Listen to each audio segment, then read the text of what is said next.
Welcome to the Firehouse, the show dedicated to the brave men and women who serve our community. Hello, and how's everybody doing today? I am your host, Chris Moses, and today, sitting with me in the Firehouse is... I don't even know how to start this up, man, because this is my mentor, bro. Y'all don't understand. This is my mentor. So sitting in the Firehouse with me today is Cameron Peak. What is going on, brother? Hey, what's up, Chris, man? Thanks for the introduction, brother. How you doing? I'm good. I cannot complain. Like, this is special to me because this is one of my mentors. For my listeners, this is someone that, when I got in the fire department, in the fire service, I knew nothing. And he was one of the guys that took me under the wing and showed me. And everything that I know now is because of this guy sitting right in front of me. So thank you for that. But talk to me, brother. I appreciate you, man. I appreciate you. How you doing? I'm good. So let's start with just talking what department, which I already know, what company, and this is the volunteer because he's also a paid fireman. Right. So tell me a little bit about volunteer. Tell me a little bit about paid. All right, so I'm a member of the Uniondale Fire Department, Brookside Engine Company 2, a.k.a. the squad. I've been in Uniondale, I guess since I was 19 years old, and I'm also a member of the FDNY Rescue Company number 2, which I've been there the last 15 years. I got 23 years on the job in the city. Wow, look at that, 23 years job. So let's go to volunteer first. How long did you say you were in volunteer? So I started at 19, so that puts me at 26 years, 27 years. 26 years in the volunteer service. And what ranks have you held? So I've been a lieutenant, captain, and ex-chief. So I've been a chief, and then I call us ex-chiefs. Yeah. So you've done it all. And then how about in FDNY? So I'm a firefighter, but with that, I'm on the FEMA team, the USAR team for the federal government, which is New York Task Force 1. I'm a dive instructor with our dive unit. I'm a adjunct instructor at our rescue school. So I kind of got my hands in that. You got your hands in a little everything. And I've always wanted to ask you this, and I'm pretty sure the listeners would want to know, like, you said dive instructor. So where does that come in with the FDNY? Like, where does that come? I mean, we do have, lakes, ponds, and oceans. So where does that come in, and how does that? The city is surrounded by water, right? Yep. So this is something we deal with, right? People end up drowning, boats, stuff like that, jumpers off bridges, all kinds of wild stuff. So in the FDNY, there's 5 rescue companies, 1 per borough. So all of the rescue companies are divers. So you have to be a diver to be in a rescue. I got into it recreationally back in 2005. I got the Rescue 2 in 2009. The captain, you interview with the captain one-on-one, and he found out I was a diver. I wasn't scared of the water, and it just kind of rolled from there. I hit the school, did pretty good at the school, and said, hey, you want to be a dive master? Went to dive master school, and then now I'm an instructor. So, wow. Do they don't have anything like that in volunteer service out here? Yeah, no. Do they? No, yeah, they do. I think Long Beach has a dive team. And some of the other, I'm not sure. I think Freeport has a dive Definitely team as well. has a dive team. And then the Nassau County PD dives as well. So yeah. That's pretty dope. Pretty dope. All right, so let's start this up.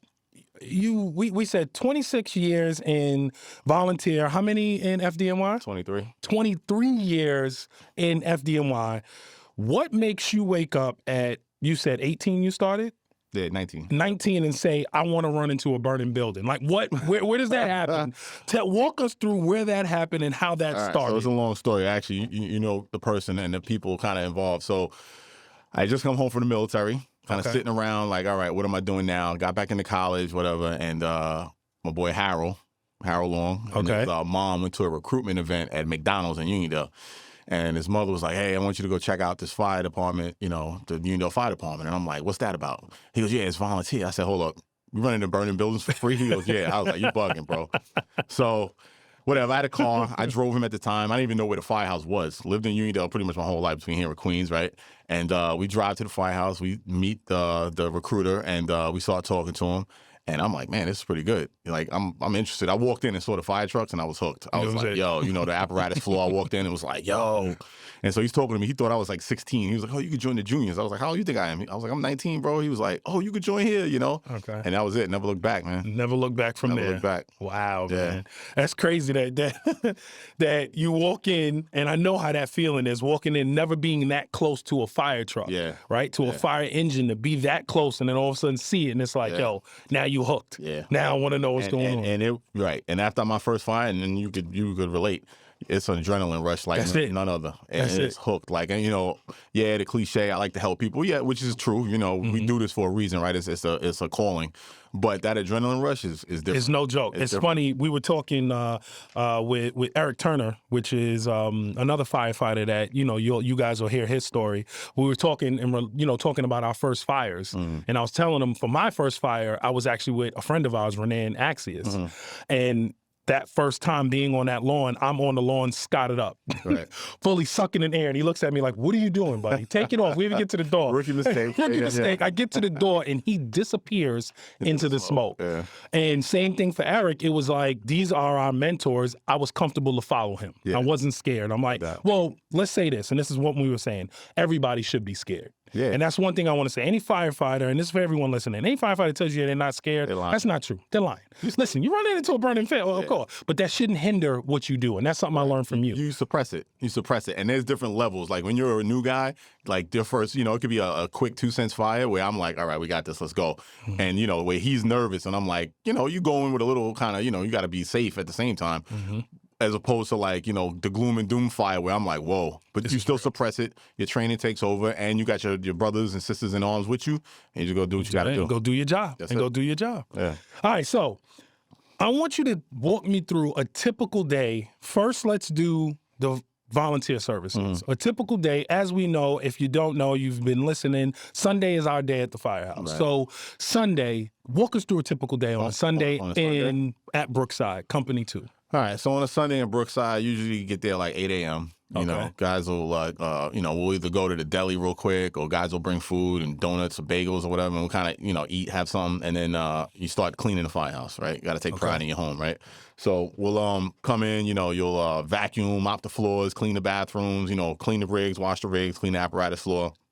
Usually it's about 9:30, 10 o'clock to kind of wrap all of that up, and then usually you head out for training, and then we do like a training from like 10 to 12. And then like football seasons, I did get in the firehouse like 8 a.m. We do training from 10 to 12. And then 1 o'clock, we're hanging out watching football together. 1 o'clock game, 4 o'clock game. And then the 9:30 game, I want to get home at like 11, 12 o'clock. When you have kids and the responsibilities down the road, it's a different story. But in your early 18, 20, 20. You're there. Yeah, you're there. You live there. I was scared to leave the firehouse. Like back then, I'd be in college and I'd do my homework there and everything because I would be afraid I'd miss something. I didn't want to miss anything. And that's how it is because it becomes part of your life. I remember that. Like being scared, like, oh, I can't leave. Or you're at work and then the phone's going off. Where you at? Or we're on our way there. And it's like, I missed it. Yeah, right. Exactly. Yeah. So, but those trainings, I remember those trainings. I remember those trainings with him. Like, I remember, when I joined, I was a little older than most. So I was like 24, 25. Yeah. But I still was out clubbing. Yeah. And there was no excuses. There was no. I remember, which is so funny. I don't know if you remember. I remember being in the club on Saturday night. I want to say somewhere on Hempstead Turnpike. We're at some club. I was with you there. West Hempstead. You left. Came back to the club, put your hand in front of my face and said, smell that. There was just a fire. I don't remember where it was. I don't know why I didn't go or whatever it was, but I remember having you there. You're leaving, huh? He wasn't focused. I guess not. Because you left. 4 hours later, you come back. You're like, we just had a fire. I was like, what? Yeah. But either way, that Sunday morning, you had to be there. And you had to do what you do. I remember literally throwing up on the roof of Omni from being out all night. It was drilling in the summertime or whatever, and I'm like, I don't care that you're hungover. Like, this is what we're doing. None of that matters. Yeah, I was in the same boat when I first got there, coming to the firehouse with sunglasses on a Sunday morning, like, I do not want to be here. But you got to do it. You got to do it. Plus, when you love it, you want to be there. You want to do it. Absolutely. So, all right, so that was volunteer. As FDNY, walk me through a typical shift. How that works. So kind of similar. So FDNY, the shift started at 9 a.m. in the morning. So a day tour is 9 to 6 p.m. A night tour is 6 to 9 a.m. Right. So a 9-hour day tour is 15-hour night tour. So on a day tour, I'll come in. Usually everybody brings something: bagels, bacon and eggs, whatever. You come, cook whatever. Between 8 and 9, kind of everybody gets there like an hour early usually, right? come in, have breakfast. Usually 9 o'clock, you go to the rig, the lieutenant or the captain or whoever the officer is has roll call. You get your positions. Then you check your personal equipment. So you put your gear. So wait, back up really quick. Get your positions. Yeah. So that's something we don't do in the volunteer service. It's wherever you land is where you land. So the volunteers, the way we kind of do it kind of on the fly, right? Yeah, we just like, hey. In the back, like you got this, you got the backup, you got the door, So at work, you have an assigned position for the entire tour. Okay. The officer writes it down on his it's called a BF4, it's a piece of paper he keeps in his pocket and on a computer now. So God forbid something happens, the chiefs know immediately who was in that position, who's in that riding position for the day. Okay. At every company throughout the city. Okay. So at 9 a.m. we do roll call. You get your position. For us, it's can, irons, hook, roof, chauffeur, and officer. Right. Okay. And so you check your gear. You put your helmet, your gloves, whatever, your coat. Where you sit, check your mask, make sure that's good, and then we go and check the company tools, like the collective tools. So every day there's like a compartment of the day. So we check that depending on what the compartment it is. Then you go into something called committee work, cleaning the firehouse. Okay, right? same kind of deal. Thing. Okay, clean up the firehouse. All of the common areas. Wash the rig, same thing. And then in the process of all of that, you're going to runs in between. So. Okay. Sometimes it'll take an hour to do committee work. Sometimes it'll take 3-4 hours because you're running all day. Going to emergency. Well, you still got to get it done. And you still got to get it done. Okay. And then somewhere around 12, 1 o'clock, you go look for lunch. You either cook or we go out and get lunch. And then, come back, same thing. You're running. I can't tell you how many times I've been in the middle of eating and guess what? The tones go off and you're out the door. The bells go off, right? And then, 5 p.m. rolls around and night tour comes in and they kind of 6 o'clock kind of do it all over again. And they just do it all over. Yeah. Wow. No, I love that though. That was one thing that I love about the Firehouse is the camaraderie. Absolutely. Everybody eats together. Everybody's together. No matter what. And again, I mean, we're running into something that's real, like could kill you possibly. Absolutely. So you want to make sure that you can at least sit and eat with the.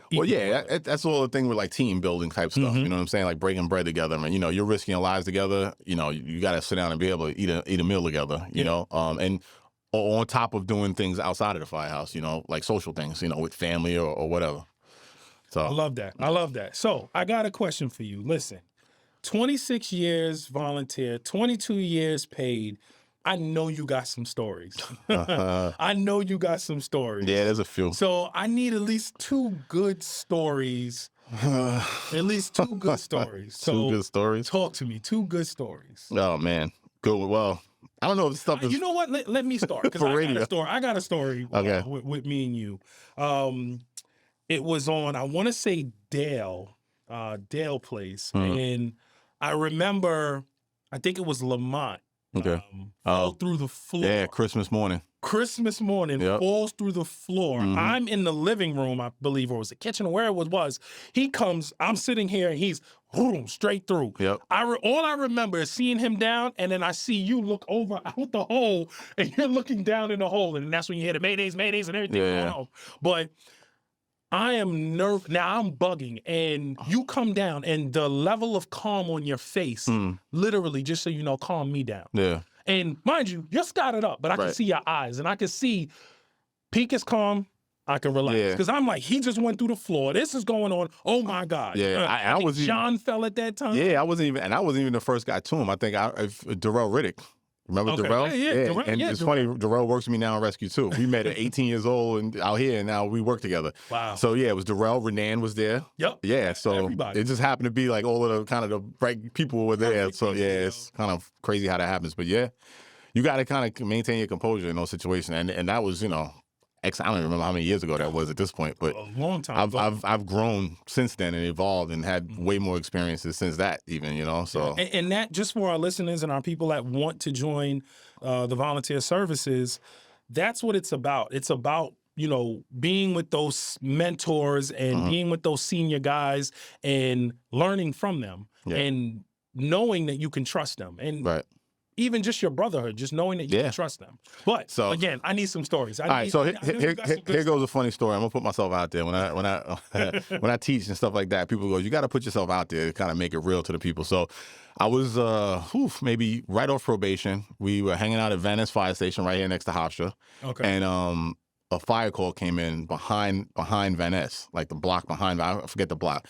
So me and Harold went in there. We race down to Brookside, go get our stuff, jump on the rig, fly back, signal 10, working fire. And we jump off the rig, and it's a dead end block. We're running down the block, and I get halfway down the block, and I'm like, I forgot my helmet on the rig. So I remember JT looked at me and kind of laughed, like, "You're out, bro." I'm like, right. So I remember running to Company 3's rig and grabbing a spare helmet off of their rig. And I remember we get the line on the side. We're about to make a move, and one of the senior guys, Artie Werkel, I'm throwing him under the bus right now. He looks over at me. The how the camaraderie and kind of like the infighting that people don't see of company pride and stuff like that. Engine 2, Engine 3, truck rescue. He looks over and all he sees is a guy with a helmet with a 3 on it instead of a 2. And he's like, "Oh, this guy's trying to steal the line from us." So I go to pick the line up and move in, and he slams me against the wall and like pancakes me into the wall. This guy was like 300 pounds at the time. I'm 190 pounds. What do you do? Like, what are you doing? I was like, "Hey, Artie, it's me, it's Cameron." He's like, "Oh, sorry, kid. What's that helmet on your head?" I was like, "I left my helmet on the rig." Mind you, this is going on in the middle of Yeah. Like we're making moves. Yeah. But fire went out, nobody got hurt. But that was kind of like a funny story. like I'll never do that again. Like an aha moment. It's funny. You learn from making mistakes, right. And you just want to hope that those mistakes aren't too detrimental to anybody, Which is scary, even when you say that. Learn from your mistakes. But, yeah. I mean, mistakes are made anyway, but everywhere. But in a fire, being a firefighter, those mistakes could actually cost you your life. Absolutely. But it is still scary, just to hear you say that. Like, listen, you learn from your mistakes. Yeah. But that's anything, any job that you do. Yeah, anything in life. Yeah, that's life, right? That's life. So. Yeah. So yeah, that's one of them. But obviously we're not gonna go here. But obviously 9/11. We're not gonna talk about that. But Hurricane Sandy. Hurricane Sandy was pretty wild. I was working in the city at that night. Rescue 2. And there were fires everywhere. You guys know the deal. Everybody here listening heard, saw what the city looked like. I went to multiple fires that night. Multiple second alarms. Which is like pretty big fire. We went to Staten Island. Staten Island was underwater. I ended up scuba diving in the basement, looking for a gentleman that had drowned in his basement. Yeah, so that was pretty wild. So. Here I am, in my firefighting gear, going to fires, and next thing you know, we're jumping on the rig, and I'm changing out of that, putting on a dive suit. And this is all in one night. Yeah. It's only one 24-hour. It was one night. So one night. So how did that work, though? Like, did you end up being there 2-3 days straight? Was it just your shift and you? Yeah, I think I worked. You spent. I think I came in that night. I think I worked the 24 or the day tour and the night tour into it, and then I went home. Yeah, the next shift came in, and they took over, and they went to fires and emergencies because once the water receded, the power, electrical lines and stuff like that. So it was a pretty wild time for the city. So I got a question. Being a firefighter is high stress. Yeah, very high stress. So how do you, with high stress, you get people that are, everybody got this and this person is feeling this way. So you kind of start bumping those heads. You're laughing, so you must know what I'm talking about. So how do you still maintain that camaraderie with, and this is volunteer or FDNY? Yeah. Like, how do you still maintain that with the high stress, with dealing with that, with Artie Werkel banging you up against it? Like, listen, like, how do you deal with that stress? So like anything, like, the Firehouse, the fire service is a family, right? Families fight, right? Everybody's families. There's arguments. You fight with your brothers and sisters and whoever. I still fight with my big sister all the time. I'm like, I'm in charge. She goes, I'm older than you. I was like, I don't care. But yeah, when you have a disagreement in Firehouse and then the bells go off, the tones go off, you got to put that aside and take care of business for the greater good, right? We're there to do a job, and that's what the people are asking or need of us, right? And we got to just do it. We got to put all that aside. And be honest with you, there's been times where at work in Uniondale, I've not seen eye to eye with a person that got on the rig mad, and then all of a sudden you got to flip the switch, and it's like next thing you know, we're working together like as a team, like seamlessly. So sometimes you got to put that stuff aside, and just hash it out later on. Figure it out later. Yeah. And it all gets figured out. And nothing like going in a fire to make you now friends. Yeah, all of a sudden, like, yo, right, you're like, yo, bro, you see that thing when it blew out the door on us, man? That was crazy, So yeah. That, like you said, that has a way of kind of making you forget about any kind of differences. Life is too fragile. It is. It really is. It really is. So we got people that are listening here that, are in, some people that, want to join. want to become a volunteer or even paid. Right. People that are volunteers that want to become paid. What advice would you give to either side? Okay, so on the volunteer side, hey, it's just, just put yourself out there. Come down, go to your local firehouse, headquarters, wherever, and just talk to somebody, ask, like, hey, how do I join? In our place, you got to do 25% of the alarms. There's a lot of schools you got to go to, primaries, essentials, whatever schools that, your department has, that specific that they want you to go to. It's a lot of work involved the first year. I would say don't give up, stick with it. It's definitely the benefits far outweigh all of the other stuff. It's definitely a calling. It's not for everybody. I'd say that definitely a calling, because it's not natural to want to go run into danger and run into burning buildings when everybody else is running the other way. So yeah, I just say put yourself out there, stay with it, and it'll pay off in the long run. The networking and the people you meet. Like all of my friends, including you, my best friend's family are all firefighters. Like, I don't really hang out. Like, everybody, like, kind of, it's like either that or my motorcycle buddies, and then I look again, I'm like, well, he's a fireman too. Like Lamont, right? Yeah. Right, me and him ride motorcycles together, and he's a firefighter, so. Right.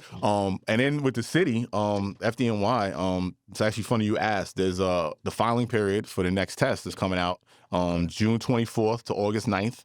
Just go on DCAS's website, and it gets you all the information. You got to sign up for the test. And or you could follow joinfdny.com and anything on social media, and that'll give you all of the kind of heads up on when everything's happening. But yeah, as of right now, June 24th is when the filing period opens for FDNY. You got to be 19 to 29 and a half to take the test to get on. Yeah. Take the test. Yep. How does that work though? So you take the test, and then how long? Let's say, of course, I can't because of my age. Yeah. If I decided to take it and I went in there, how long before I get called back? Like, how does all of that? Yeah, it depends. It's super competitive. I think they said somewhere around 40,000 people signed up for some of the last tests. Like the test I took way back when in '99, it was a lot of people took it. I was actually living in Queens at the time. And I was a veteran, so you get points for being a veteran. You get 5 points, veterans points. Higher city residents, right? Put you higher up on the list. So I tell people you got to score a 98 on the written or better. Okay. So when I was all said and done, I think I had a combined score of like a 108. Out of a possible 110 or 115. I think they started giving points away for legacy, which is somebody whose parents died in the line of duty in the city. Okay. So that was another 5 points. So there was only a handful of guys in my class that had that. So I had a 108 out of most guys. Max score was probably like a 110, and I was 40 on the list out of a lot of dudes. And even with that, I was in the first class, and it took 2 years to process us. Because they got to go through all of the scores. They have to, and back then it was like Scantron, so I'm sure it's a little bit faster, but I don't know. Yeah, but they had to process our scores. Then you had to come and take a physical, like a physical agility test, and if you didn't pass that, you were done. So make sure you're in. You can't do that. Yeah, make sure you're in the gym. Yeah. Then you got to come for a medical. Then you got to come for a psychological, and then so it's a lot. It takes a while, and then boom, then you're in the academy. Then you're in it. You're there. Ain't no turning around there. Nah. All right, so listen, we got some time left, but we got to play a game. All right, we got to play a game. I got a game that we call the flashover. Okay. So basically, I'm going to ask you a question, and it'll be something like Android versus iPads, and you got to tell me which one you like better. Okay. It's quick. You got to just answer. All right. So the name of the game is flashover. First, before we start, what is a flashover? That's when everything in the room combusts, hits its ignition temperature, and lights up. So if you're in the room, when the room flashes, you're in a bad spot. You gotta get up out of there. Yeah. All right, so you ready? Yes. This is the flashover. So it's going to be movies or TV shows that I'm going to be asking you about. Okay. Are you ready? Yeah. I need a quick answer. I didn't study for this. You didn't study for this. Yeah. You didn't study for this. All right. This is the surprise. All right. Here we go. You ready? Yeah. Chicago Fire, Rescue Me. Rescue Me. Rescue Me, Third Watch. Ooh, Rescue Me. Backdraft, Ladder 49. Backdraft are both great movies. That's funny. Backdraft or Ladder 49. Which one? Backdraft, Ladder 49. Backdraft, but I like Ladder 49 for other reasons too. Okay. We're going to ask about that in a second. Okay. And then the most important question I'm going to ask you today. Yeah. Engine or truck? The engine. That's where it's at, bro. You got to put the wet stuff on the red stuff. The fires don't go out without the engine. There's nothing more gratifying than putting a fire on having a nozzle. Everybody knows that. We go. And I'm not even in the city. I'm in a rescue, so they really don't like us. But, yeah, the engine. Here we go. All right, so we're gonna have to go to that ladder 49 thing. We got a couple minutes left. So I got a quick question. In the movies they show firefighters, right? Yeah. They show this. Yeah. And this is what you do. So what is the most accurate portrayal you've seen, or what is the most exaggerated? So me and we just talked about Backdraft and Ladder 49. Yeah. Any of those come into play, or any other shows that you Yeah. know that's like? Look, so let's man. start with the most exaggerated. Gotta be Backdraft, bro. Like, and it's a great movie because like every firefighter's seen it, and we can recite lines from that movie. You burned them, Steven. That kind of stuff. But In the hospital. it's out of control. My man Bull or Axe is running through there, coat open, standing up, no mask. I'm like, man, that dude is gangster. Like, hi, he got leather lungs, But yeah, that show is out of control. Like, ladies and gentlemen, you're not walking through fire. No. It's gonna push you to your knees. It's too hot. You're not. He would have been in the burn center after every one of those fires. Yeah. So, but, whatever. When I first saw it as a young kid, young volunteer fireman coming up, it was the best thing since sliced bread, Ladder 49 was interesting, where same deal. Some of those fires were like, and I'll tell you why after this, but, you go to the fires, and a lot of people don't notice, from what I've heard, is a lot of those fires in the movie Ladder 49, they wanted to do that movie after the FDNY. And I think the job said no at the time or whatever. They were like, nah, we're not doing that. So they went to, I think it was Baltimore or whatever. Yep. But a lot of those fires were rescues that happened in New York City. Like the Roof Road rescue one was supposed to be after the Patty Brown, Matt Barr rescue in Manhattan, this is pre 9/11, obviously. The steam leak, where the guys got burned up in the steam leak, that was Captain Marty McTeague, who was a Rescue 4, Rescue 2 guy back in the day. So a lot of those fires, if you look at them from what I was told, and I, don't quote me, but a lot of those fires in that movie, they were the same, very similar to rescues and things like that happened in New York City. Wow. So, yeah. Okay. But the thing with Ladder 49 was kind of crazy that I don't think a lot of people realize, like at the end of the movie when, spoiler alert, I hope everybody saw this already, but when the main character dies in the end, he's kind of like trapped and kind of like just basically running out of air, trying to give a mayday, and he's kind of there by himself. That's real. That's a real situation. That's real. I was like, wow. So that, in that respect, for that movie, like, you think about it, all the brothers and sisters we've lost throughout the years in every fire department, man. Like sometimes. A question: how has, I don't want to say volunteer, I just want to say the fire service in a whole. How has it changed your life? Looking at it, starting from volunteer into paid, how has it changed your life? Wow, it's man, I don't want to say it defines me, because like that's my kind of identity, man. Like, I've been a person of service my entire life. I just think back, like, my son's in the Boy Scouts. I was in the Boy Scouts, came out of high school, joined the military, got out, came home, went right into the volunteer fire department, and then right from there to the New York City Fire Department. So it's like I'm a person of service, man. It's like one of those sayings, I don't even know what verse it is, but it's like, when they ask to send somebody, well, why not us, oh Lord, and that's kind of how I feel. Like if something's going down, I want to be there. Maybe it's the adrenaline junkie in me or what, but like that's why it's that heart of service. I'm with the FEMA team. I've deployed to Florida, Puerto Rico for hurricanes, and when I left a bunch of times, Hurricane Katrina down in New Orleans. Like if there's something going on in the world or the country, I want to be involved. Yeah, I want to be there. All right, so for the listeners, the people who are not, the lay person, I guess, for lack of a better word, who don't know about the fire service and things of that nature. Like, we show up when people are usually at, having the worst days of their lives, you know what I'm saying? Yeah. And, it happens in the city a lot. They're like, hey, why you coming in here with those wrecking sticks and stuff like that? Like, I want to debunk a myth. We do not just come in people's houses and tear stuff up for no reason. I'm glad you said that. You know what I'm saying? We don't just, there's a method to our madness. It's a lot of science involved. Why do we break windows? We break windows for ventilation, right? To get all that trapped smoke and stuff out of there. 1, for the trapped civilian that's in the building, right? 2, so the firefighters can move faster in the building and have somewhat visibility, right? So that's why all those movies are BS, because a really truthful firefighting movie, you wouldn't see anything. Right, it'd be like lights out, you couldn't see the actor's face. Turn your oven on to 800 degrees or as hot as it can go, open it up, wait till your house gets hot, close your eyes and crawl around your house. That's what it's like being a firefighter, right? Until you see the glow, which really isn't that attractive, not for movies anyway. But that's why those movies can't really portray what it's really like, what it's really like and what's So, really happening. the reason why we break windows, the reason why we, pull sheetrock down off your ceiling, we're checking for extension, so we don't come back an hour later and now your whole house is burnt down. You know what I'm saying? So that's what I want to debunk. We don't just break things haphazardly and for no reason. There's a method why we're doing what we do. All right, listen.